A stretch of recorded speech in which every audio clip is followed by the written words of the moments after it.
அன்பிற்கு இனியவர்களே, அனைவருக்கும் வணக்கம். திருப்பூர் KL தெய்வசிகாமணி பேசுகிறேன். உழவு செழிக்கட்டும், கிராம பொருளாதாரம் உயரட்டும், அனைத்து மக்களும் வளமோடு வாழட்டும். தேடிச்சோறு நிதம் தின்று பல சின்னம் சிறுகதைகள் பேசி மனம் வாடி துன்பமிக உழன்று பிறர் வாட பல செயல்கள் செய்து நரைகூடி கிளப்பருவம் எய்தி பின் கொடும் கூற்றுக்கு இரையாகும் வேடிக்கை மனிதரைப் போல் வீழ்வேன் என்று நினைத்தாயோ என்று பாரதி முழக்கமிட்ட அந்த எழுச்சி குரல்கள் இன்றும் தமிழகத்திலே கனவுகளாகவே தான் இருந்து கொண்டிருக்கிறது.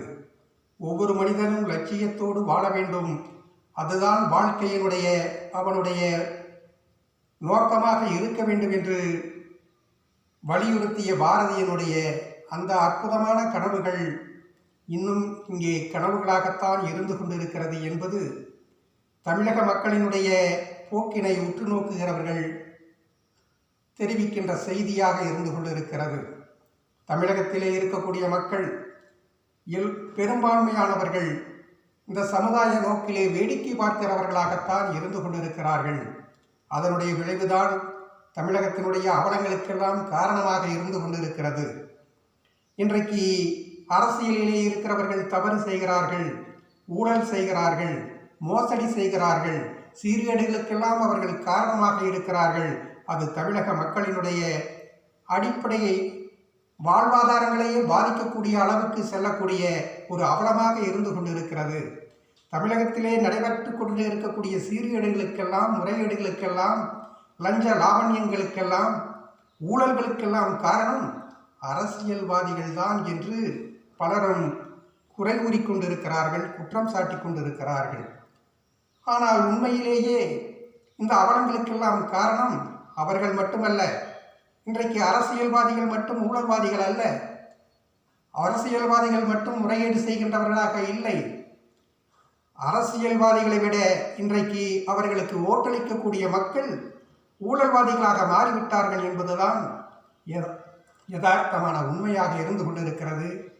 இந்த நிலையிலே இருந்து மக்கள் மீண்டு வருகின்ற பொழுது அவர்கள் வெறும் வேடிக்கை மனிதர்களாக இல்லாமல், வேடிக்கையை பார்ப்பதிலேயே சுகம் காணுகிற மனிதர்களாக இல்லாமல், ஒவ்வொரு மனிதனும் லட்சியத்தோடு வாழுகின்ற இந்த வாழ்க்கையை ஒரு அர்த்தமுள்ள வாழ்க்கையாக மாற்றுவதற்கு தன்னளவிலே அவர்கள் செயல்படுகின்ற பொழுதுதான் சமுதாயத்திலே ஒரு நல்ல மாற்றத்தை உருவாக்க முடியும். இந்த கொரோனாவினுடைய பாதிப்பு தீவிரமாக நடைபெற்றுக் கொண்டிருக்கக்கூடிய இந்த நேரத்திலே கூட வருகின்ற ஆண்டில் ஓராண்டுக்குள்ளாக தமிழகத்திலே நடைபெற இருக்கக்கூடிய சட்டமன்ற தேர்தலை நோக்கி அரசியல் கட்சிகளினுடைய பார்வை திரும்பி இருப்பதாக, அதற்கான செயல்பாடுகள் துவங்கி இருப்பதாக அரசியல் பார்வையாளர்கள் சொல்லுகிறார்கள். இன்றைக்கு தமிழகத்திலே நடைபெற்றுக் கொண்டிருக்கக்கூடிய நிகழ்வுகளும் அதை ஊர்ஜிதப்படுத்துவதாக இருந்து கொண்டிருக்கிறது. அப்படி தமிழகத்திலே அடுத்த ஆண்டு நடைபெற இருக்கக்கூடிய சட்டமன்ற தேர்தலிலே எப்படிப்பட்ட ஆட்சி மாற்றம் நிகழப்போகிறது, எப்படிப்பட்ட ஆட்சி அமையப்போகிறது என்பதை பற்றியெல்லாம் சிந்திக்கின்ற பொழுது தமிழகத்திற்கு தேவை இப்பொழுது ஆட்சி மாற்றம் மட்டுமல்ல, தமிழகத்திற்கு ஒரு அரசியல் கலாச்சார மாற்றம் தேவை. இன்றைக்கு அரசியலை வியாபாரமாக்கிவிட்ட, அரசியலை தங்களுடைய சுயநலத்திற்காக பயன்படுத்தி ஒரு பணம் சம்பாதிப்பதற்கான வாய்ப்பாக கருதி கொண்டிருக்கக்கூடிய இந்த சூழ்நிலை மாறி அரசியல் என்பது பொது வாழ்க்கையிலே புனிதமானவர்களுக்கான இடமாக, உண்மையிலேயே தொண்டு செய்கின்றவர்களுக்கு, உண்மையிலேயே மக்கள் சேவை செய்வதற்கான களமாக மாற்ற வேண்டும் என்று சொன்னால், அப்படி மாறுகின்ற பொழுதுதான் தமிழகம் என்ன எதிர்பார்ப்பை நோக்கி இருக்கிறதோ அந்த எதிர்பார்ப்பு, மக்களுக்கான நல்ல பணிகளை செய்யக்கூடிய, மக்களுக்கான நல்ல வாழ்வாதாரத்தை உருவாக்கக்கூடிய நல்ல தலைவர்கள் ஆட்சிக்கு வரக்கூடிய வாய்ப்பினை பெறுவதற்கான சூழ்நிலையை இங்கே இருக்கின்ற மக்கள் உருவாக்க வேண்டும். அதுதான் இந்த மக்களினுடைய கடமையாக இருக்க வேண்டும். இன்றைக்கு தமிழகத்தினுடைய எப்படிப்பட்ட தலைவர்கள் அரசியலிலே வர வேண்டும், ஆட்சிக்கு வர வேண்டும் என்று சொன்னால், காமராஜரை போல, கக்கனை போல, ராஜாஜியை போல, ஜீவாவை போல, வஉசியை போல முழுக்க மக்களுக்காக தூய்மையான தொண்டு செய்கின்றவர்கள் அரசியலில் பங்கேற்பதற்கும் அவர்கள் பொறுப்புக்கு வருவதற்கும் மக்கள் ஆதரவளிப்பதற்கும், தவறானவர்கள் அரசியலிலே வந்தால் அவர்களை நிராகரிப்பதற்கான மனோவலிமையை பெற்றவர்களாகவும் மக்கள் மாற வேண்டும். அரசியலை உற்று நோக்க வேண்டும், அரசியலை கவனிக்க வேண்டும். வெறும் வேடிக்கை பார்க்கின்றவர்களாக இல்லாமல் விவேகமாக செயல்படக்கூடிய சமுதாயமாக தமிழகத்தினுடைய மக்கள் சமுதாயம் மாற வேண்டும் என்றுதான் சமுதாய நலனிலே அக்கறை உள்ளவர்கள் எல்லோரும் ஆவலோடு எதிர்பார்த்து கொண்டிருக்கிறார்கள். அதற்காக முயற்சித்து கொண்டிருக்கிறார்கள். இன்றைக்கு அரசியல் உற்சவங்களிலே, ஊர்வலங்களிலே கலந்து கொண்டு ஆர்வத்தோடு கலந்து கொள்வதற்கும், அதிலே கலந்து கொண்டு மகிழ்ச்சி அடைவதற்கும் இன்றைக்கு ஏராளமான மக்கள் தயாராகி கொண்டிருக்கிறார்கள். அது சாமி ஊர்வலமாக இருந்தாலும் சரி, சப ஊர்வலமாக இருந்தாலும் சரி, அங்கே சங்கூதி சேவண்டி எடுத்து மகிழ்ச்சியை கொண்டாடுவதற்கு இங்கே ஒரு பெரும் கூட்டமே தயாராக இருந்து கொண்டிருக்கிறது. அப்படிப்பட்ட அந்த கொண்டாட்டங்களுக்காக அரசியலை நோக்குகிறவர்கள், தேர்தலை நோக்குகின்றவர்கள்தான் இன்றைக்கு பெரும்பான்மையான தலைவர்களும் பெரும்பான்மையான மக்களும் இருந்து கொண்டிருக்கிறார்கள். இந்த நிலை மாற வேண்டும் என்பதுதான் நம் எல்லோருடைய எதிர்பார்ப்பாக இருக்கிறது. இந்த நம்பிக்கை இங்கே துளிர்விட்டு வளர்ந்து அது வெற்றியை நோக்கி செல்ல வேண்டும் என்று எல்லோருமே விரும்புகிறோம். இன்றைக்கு தமிழக அரசு இந்த அரசியல் நோக்கிலே ஒரு புதிய முயற்சியை எடுத்திருக்கிறார்கள். அவர்கள் முன்னாள் முதல்வர் ஜெயலலிதா அவர்களினுடைய போயஸ் கார்டனை அரசுடைமையாக்கி அதை நினைவிடமாக்க முயற்சி மேற்கொண்டார்கள். ஆனால் உயர்நீதிமன்றத்தினுடைய தீர்ப்பு அவர்களுக்கு இடையூறாக வந்து வாய்த்திருக்கிறது. முன்னாள் முதல்வர் ஜெயலலிதா அவர்களுடைய சொத்துக்களுக்கெல்லாம் வாரிசாக அவர்களுடைய அண்ணன் பிள்ளைகளை தீபா அவர்களையும் தீபக் அவர்களையும் உச்சநீதிமன்றம் வாரிசாக அறிவித்திருக்கிறது.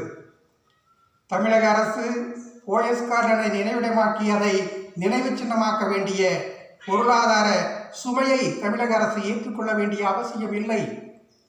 ஒருவேளை அதை முதல்வரினுடைய அலுவலகமாக மாற்ற வேண்டும் என்று நினைத்தால் அதை வேண்டுமானால் செய்யலாம். அப்படி செய்வதாக இருந்தாலும் இந்த சொத்துக்களுக்கு வாரிசாக இருக்கின்றவர்களுக்கு முழுமையான இழப்பீடு கொடுத்ததற்கு பின்னால் தான் அந்த சொத்தை, அந்த போயஸ் கார்டனை அரசு பயன்படுத்த வேண்டும் என்று உயர்நீதிமன்றம் தீர்ப்பளித்திருக்கிறது, கருத்து தெரிவித்திருக்கிறது.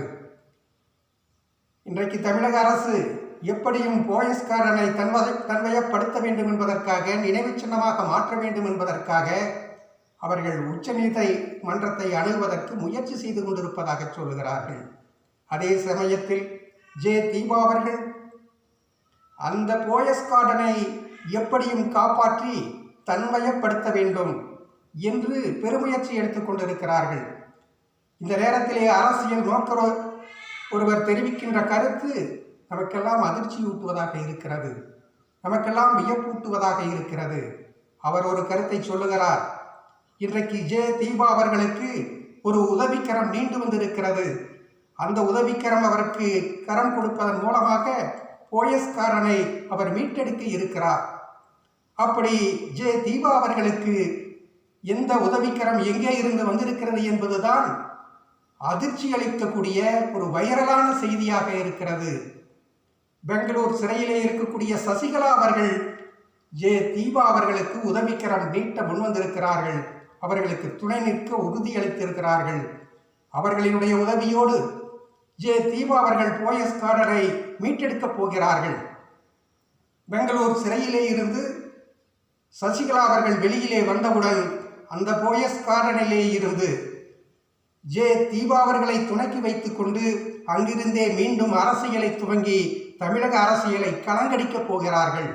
அதற்கான திட்டம் செயல்படுத்தி அதற்கான முனைப்பிலே ஈடுபட்டிருக்கிறார்கள் என்று அந்த அரசியல் ஆய்வாளர் தெரிவிக்கிறார். அவர் தெரிவிக்கக்கூடிய அந்த செய்தி உண்மையானதா? அப்படி உண்மையாக இருக்கும் பட்சத்தில் சசிகலா அவர்கள் தீபா அவர்களோடு இணைந்து போயஸ் கார்டனிலே இருந்து அரசியலை துவக்குகின்ற பொழுது அது தமிழகத்திலே எத்தகைய அரசியல் சூறாவளியாக மாறும்? அது பல தலைவர்களை அடித்து சென்று விடுமா? அந்த அரசியல் சூறாவளியிலே தமிழகத்தினுடைய மாற்றம் எத்தகையதாக இருக்கப் போகிறது? அந்த அரசியல் திசை மாற்றத்தினால் ஏற்படக்கூடிய விளைவுகள் எத்தகையதாக இருக்கும் என்பது பற்றியெல்லாம் நாம் ஆராய்வோம். அதற்கான விடை காண்பதற்கு முயற்சி செய்வோம். அது பற்றி பகிர்ந்து கொள்வோம் அடுத்த பதிவுகளிலே என்று சொல்லி உங்களிடத்திலே இருந்து விடைபெறுகின்றேன். மீண்டும் சந்திப்போம். நன்றி, வணக்கம்.